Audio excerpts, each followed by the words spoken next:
बघा, सरकारच्या एका वर्षामध्ये आम्ही आणला ना धर्म स्वतंत्र कायदा, आणला की ना? आता धर्म स्वतंत्र कायद्यापर्यंत पोहोचलोय. आता पुढचा टप्पा मदरसांचा आहे, लक्षात घ्या. म्हणून जे कोण काय आतमध्ये गाडी कुरवळत बसलेत ना, त्यांना वाटतं की आतमध्ये जाऊन तुम्ही आतंकवादी घडवाल. ते विसरलेत कि ये देवा भाऊ का महाराष्ट्र है, इधर ये सब मस्ती चलेगा नहीं. तुम्ही जिथे जिथे या हिंदू भूमीला कुठल्याही पद्धतीची अडचण करायला तयार व्हाल ना, आम्ही उभे आहोत तिथे.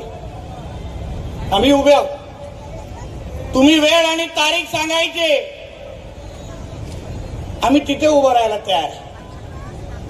पण आता आपलं सरकारच आपल्या विचाराचं आहे. तुम्ही 2024 ला या महाराष्ट्राच्या हिंदू समाजने या राज्यामध्ये हिंदुत्वादी विचाराचं सरकार निवडून दिलं. हिंदुत्वादी विचाराचा मुख्यमंत्री आज त्या 6व्या माळ्यावर बसलाय. तुम्ही कसलीही चिंता करू नका.